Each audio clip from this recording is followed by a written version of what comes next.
Welcome and thank you for tuning in. You're listening to the Beyond 50 radio program. I'm Daniel Davis. As many of us start approaching midlife, we begin to question whether a lot of the choices we made were good ones. Sometimes we look back and see that most of them were made out of necessity, at least in the moment. Some of them probably from impulse, just trying to decide what makes us the happiest in that particular moment.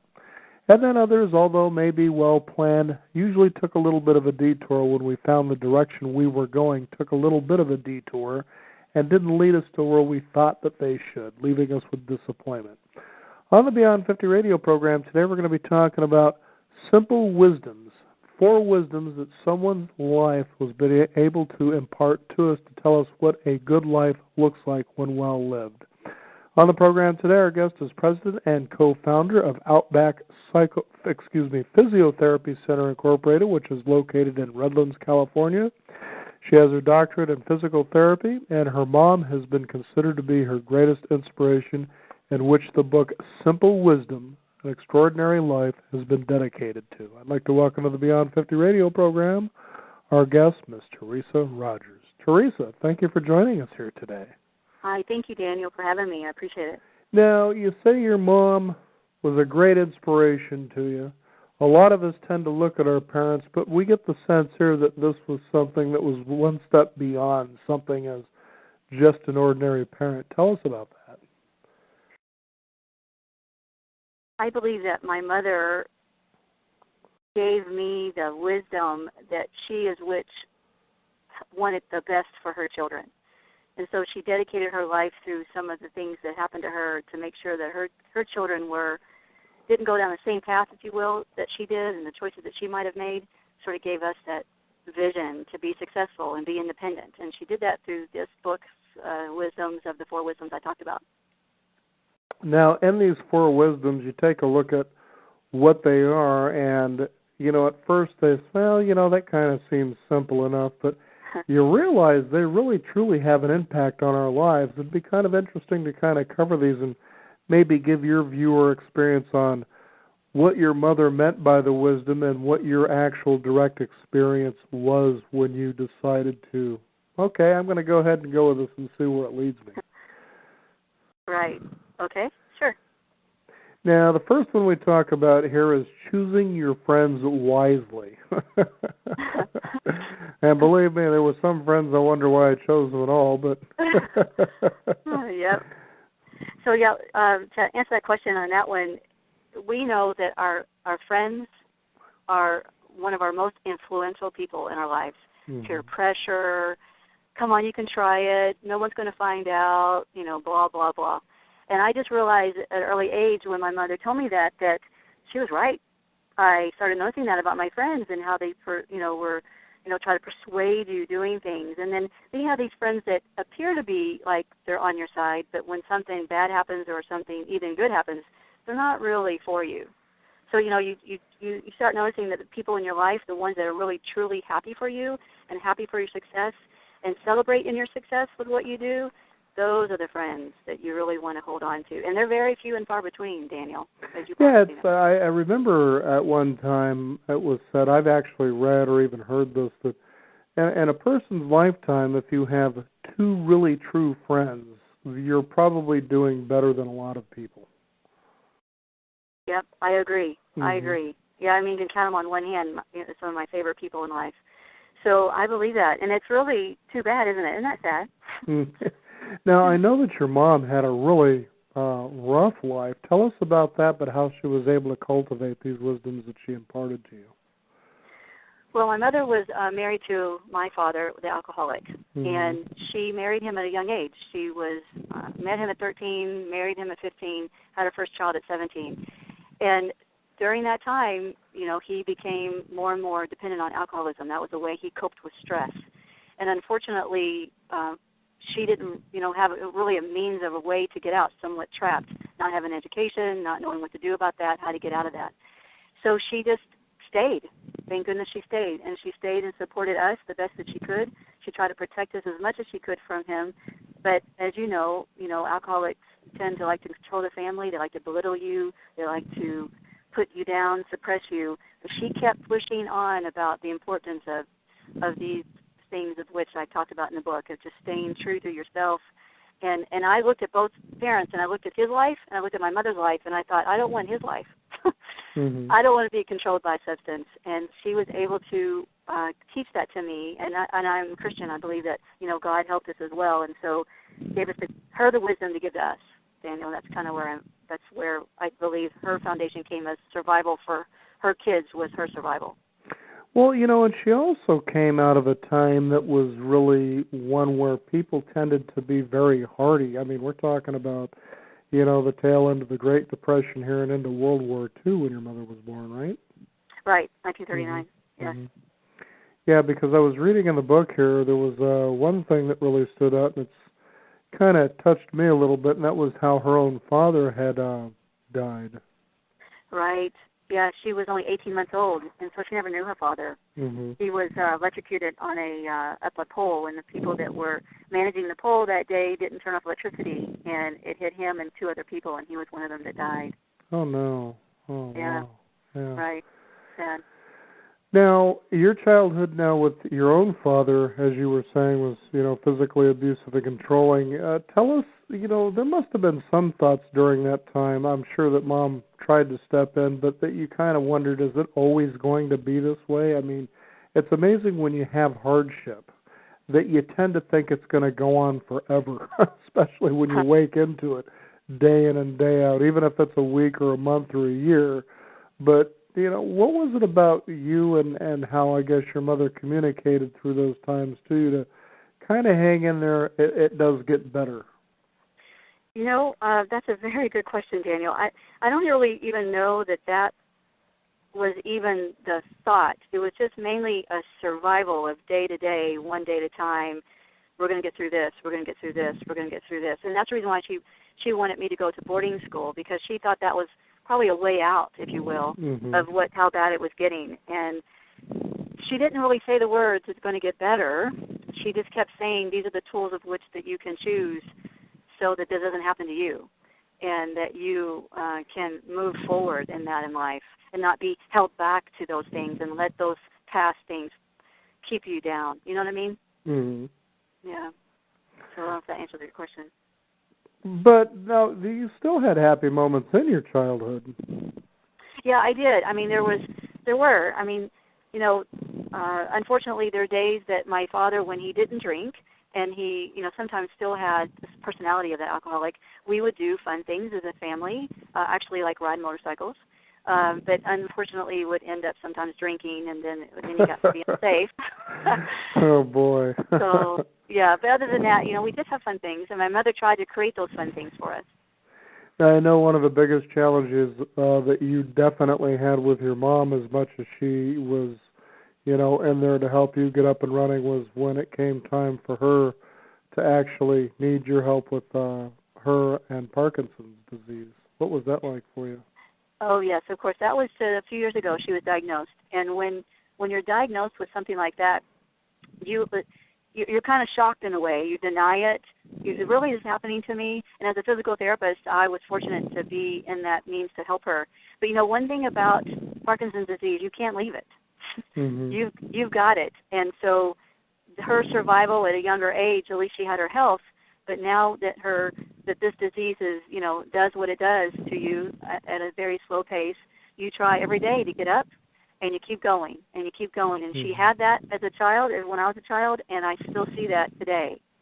Because when you take a look at something like that, or it could be Alzheimer's disease, we've featured this on our program over the more than 9 years that we've been broadcasting, and, that just seems such a daunting thing, that especially as people are approaching midlife, their experiences are, the children are off, so you feel the empty nest, but inside of you think, oh boy, we get our freedom back, but now they're beginning to experiencing having to now take care of their parents because of these onsets of, for instance, Alzheimer's and Parkinson's, and you kind of think, when do I get this freedom? In fact, we had a lady who was on the program who had shared her life of taking care of 3 generations of people in her family with Alzheimer's, and she had actually screamed out at one point, when do I get my life back? And, the answer came to her, this is your life.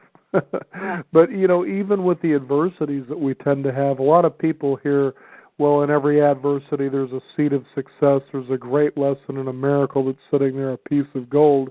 And you think, yeah, right, well, how come that happens for everybody else? Did you ever have those kinds of feelings, or was it different for you? Well, it's a very good question. I have never had that feeling of that. I've always been I guess I wanted to live my life in a situation that happened as a child sort of changed me to be worthy of the life I was spared. And so I'm able to at least now give my mother an opportunity, some things that I can do for her because of what she gave me. So I feel as if it is my life. This is the lot I have been given, and I wanted to live it the best I can. But 3 generations of taking care of someone would definitely be very, very challenging on the psychological part. Yeah, I can imagine it would be, when I heard about that. But she says, and it was interesting to hear this, that she says, really, in the moment, and as I am now, I wouldn't have had it any other way. And I think it just comes to the fact that sometimes the change that does happen to us is something that kind of comes in a way that you didn't have control over that. For instance, somebody who really wants to leave a job or a company they're working for, and one day the boss pulls them in and fires them at a time when their bank accounts were the lowest and so forth and so on. And they said, well, wait a minute, that's not really what I wanted. But then in the end they look back and go, now that things are better somehow down the road, wow, I wouldn't have had it any other way because then this wouldn't have happened. But that's a hard thing really to believe in the moment. This is true. I believe taking care of your parent is one of the finest moments and or a loved one that you have in life. A patient of mine told me that one time, because this is it. This is what you want to save their dignity, and you want to take care of them. And I always say you got to be careful what you wish for, because if you want a different job and you're looking for a different job, the job might come. You might lose your other job before you found the other job. You know what I'm saying? And then when the other one looks attractive enough and you're in it and you're thinking, what was I thinking in the first place? Exactly. So being contented in the moment is definitely important to hold on to. And now, was that obviously something that as you were taking care of your mother that you began to see a lot more and understand more clearly, or did she pretty much impart that wisdom of being in the moment and utilizing the resources, right there in the best of the moment? Yeah, she was very much a utilizer of the moment in time, learning a skill, learning an education, getting something that you can do to better yourself. She was always a moment person. Planning ahead, if you know what I mean, like making sure that things are looking ahead, that you have a plan, of an exit plan or a route to get to the position that you need to be. So, yeah. Because that leads us to the second wisdom, which is to get an education. And she comes from a generation, and you certainly do, growing up as well. And I remember even as I was growing up that was sort of the tail end. But, it was in the day of the industrial age where you go to high school, you go to college, you get a good career, you get married, you settle down, you work well, you retire, save enough money, and then go do all the things you enjoy. And nowadays, I'm sure that young persons this day and age are starting to feel disillusioned with the idea of, why is college so important when I'm being strapped with debt, and at the same time I can't seem to find all these great jobs that this education is supposed to be so-called guaranteeing me. But an education is still important, especially from your mother's point of view, nevertheless. Exactly, very much. I mean, she didn't finish high school. She took her GED later after I was born, but she knew that an education or a skill that you could use would be something that you needed to fall back on, a game plan. And education was what I did, and I went to school, and you can learn education from anything. You just had to keep going and keep being successful. Because it's one thing that's the one thing nobody can take away from you. Exactly right, education. And it creates independence. Knowledge is power. So when you gain knowledge about something, that gives you the ability to do something with that. And it also gives you choices of what you want to do with your life and your sense of purpose. Now, this third wisdom kind of cracked me up as I was looking back on my own life just based on the sheer title alone, and that is, never get yourself in anything you can't talk yourself out of. Now, what's funny is I found myself, especially in my younger life, always getting into situations that I could always talk myself out of. In other words, getting into trouble and getting out on my own. And even as much as my parents, which I rarely ever heard, geez, you were really a difficult child because I was always in trouble, that I could easily say, yeah, but I always got myself out of trouble. I always paid for my mistakes. You never bailed me out of jail. You never paid for any of my damage. I paid for all of those things. But you don't see that kind of sense of responsibility that often anymore in people. It's sort of like they pass the buck somewhere else. But that's an important piece of wisdom right there about, getting yourself out of things that you get yourself into. Tell us why she came up with that one. Well, it's a good question. Why she came up with it, that's a very good question. All I know is exactly what she told me all the time. And, of course, if there was something wrong and I needed her help to get me out of something, I would. There again, it's those choices. If you get in a car with someone that is drinking and that person that's drinking is drunk completely and they hit somebody, how are you going to get out of that one? Mm-hmm. Or you're with a group of friends that are stealing something and you get in the car with them, you're going to be pulled over and caught possibly, and you're going to go down with them. She would make you pay for the responsibilities. Whatever it was that we did, we had to be responsible for it. And just make the right choices and don't get yourself in trouble. Now, talk about some of those choices that perhaps you found yourself in that you could almost feel or sense or even hear your mother kind of screaming. What was it about that you didn't understand? What I didn't understand about getting myself in trouble? I don't know if I could even said that I didn't understand it. I think I understood it. In other words, I knew that I don't want to get myself in trouble, and definitely didn't want to get her mad at me. Uh-huh. So that was probably my motivation, is to make sure that when I stopped and thought before I did anything, to make sure I thought that was the right choice or not. I never was peer pressure drinking. I had friends that wanted to drink, but I never wanted to. I never have ever gotten drunk, so I wouldn't even know what that would be like. Didn't want to be out of control. So I guess I always knew, Daniel, that was, I didn't want to get myself in trouble, I guess. I don't know. I know there's something to be said about right living, but in the moment of especially growing up with peers that are trying to pressure you into going with the status quo, even though they say, come and follow us, and you're being led into a pond of alligators, you say, well, don't you think that's a little bit dangerous? Oh, come on. And then, you go in, and the next thing you know, they realize, well, we should have never done that. Yeah, what part of stupid didn't you understand? But it's amazing how we'll actually do things like that without really, totally thinking it through. But it sounds like, this was a piece of wisdom that really imparted well on you. Well, I think, too, and I got to see the opposite. I got to see my dad's choices. You know what I mean, Daniel? So I saw what he did and what trouble was to him and how he got himself in trouble a few times and getting his driver's license taken over and driving and drinking and being all over the crazy place. And I just thought I didn't want to do that. I thought it wasn't the right thing, and I was like, I'm going to listen to my mother.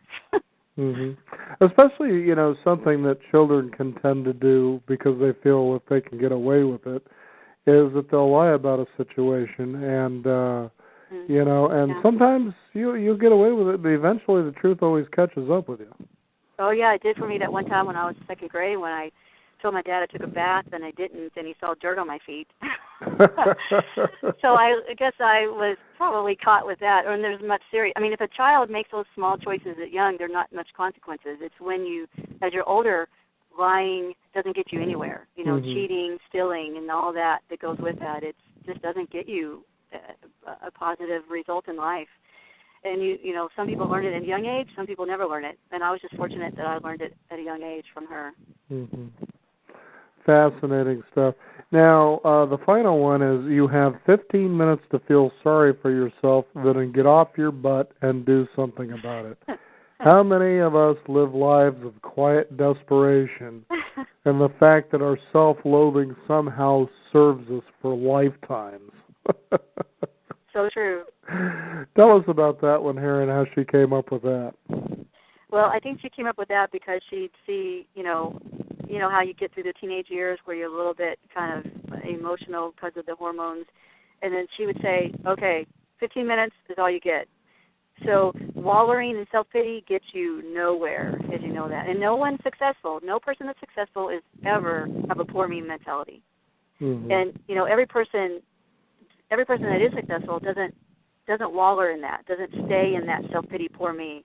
So I believe that extraordinary people get on with it. They get over it quickly, and that's what she taught me. You can sit there and feel sorry for yourself, or you can do something about it. Because sitting there and feeling sorry for yourself, sorry, but that's, let me just close the door and let you be by yourself. And not only that, but that's also one of those ugly little traps where people actually, get involved with substance abuse, and so their life gets any further. Was that something that you began, or that you came to notice about your own father? Was he alcoholic as a result of some suffering he just didn't want to let go, or what do you think that was all about?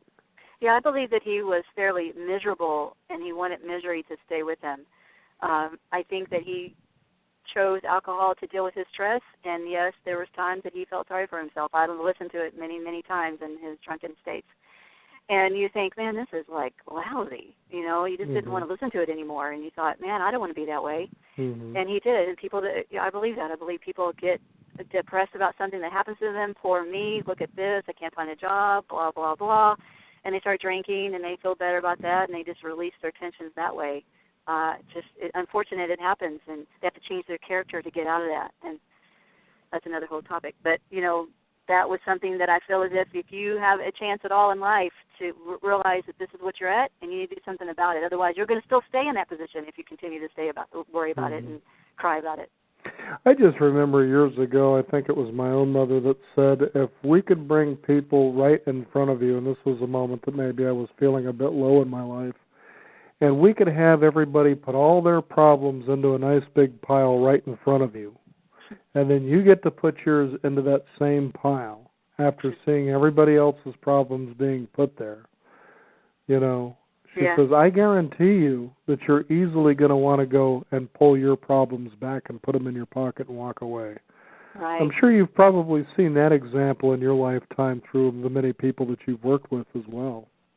Right, exactly. I always say that if I'm fortunate to have this problem. Like if something happens at work, and it's after you go through it, you think, oh well, I learned something from that, and I'm glad I don't have that other person's problem. And so that is true. I think that's a very good illustration to that point. Now, as your mom has inspired you in the many ways that she has, how have you been able to share that gift with the people that you have worked with in your physiotherapy practice? Well, I believe that one thing with her disability in general, I've been able to help you sort of empathize with the person that's maybe suffering with the same disease that your own mother is. So you have that connection and that bond, and they know that because they know that you have that connection, number one. Number two, I believe that a lot of pain and suffering physical pain comes from an emotional past or emotional abuse or physical abuse that happened. So a lot of times in that moment when you're treating that person, it's that opportunity to help them feel better about themselves, one, with less pain, but two, just give them encouragement. Because encouragement really gets people through that painful moment of whatever they're having in life. Fascinating stuff here. Teresa, do you have a website people can find out more about this? I do not have a personal website, but the book is available on Amazon.com. And my company's website is outbacktherapy.com, and that talks about a little bit about my history. And you can find the book and the information of the book online, and then it's available Kindle, and it's available on iPad, it's available on Nook, on Barnes & Noble. And one thing I could certainly say for our listeners here, it's a very quick read. Yeah, it is, and that's the reason why I want it to be simple. Simple wisdom, and no reason to waller in it. Right. Well, no, I noticed that, as I was reading, and the fact is some of the most profound books that I have read, were probably 100 pages or less. Right. And, you see these things that are so grouped 200-300 pages, and it's like, you needed to write all that to say just that, really. It's That's exactly right. Yeah. Well, they say that if you buy a book and you learn one thing, then it's worth the purchase of that book. Yeah, absolutely. So. Even if it is Where's Waldo, you learn how to find things. So. And also, too, to tell you, Daniel, is that 10% of the book's proceeds go to Parkinson's research and education. Oh, very good. So, well, Teresa, thank you for joining us here on the Beyond 50 radio program and imparting your simple wisdom to our listeners. Thank you, Daniel, so much for your time, and thank you for having me. Thank you. Again, the book is Simple Wisdom, Extraordinary Life. Our guest today, Teresa Rogers. You can find out more about that Visit us online at Beyond 50 Radio's blog spot. We'll have a hot link there. We'll be able to connect to her website as well.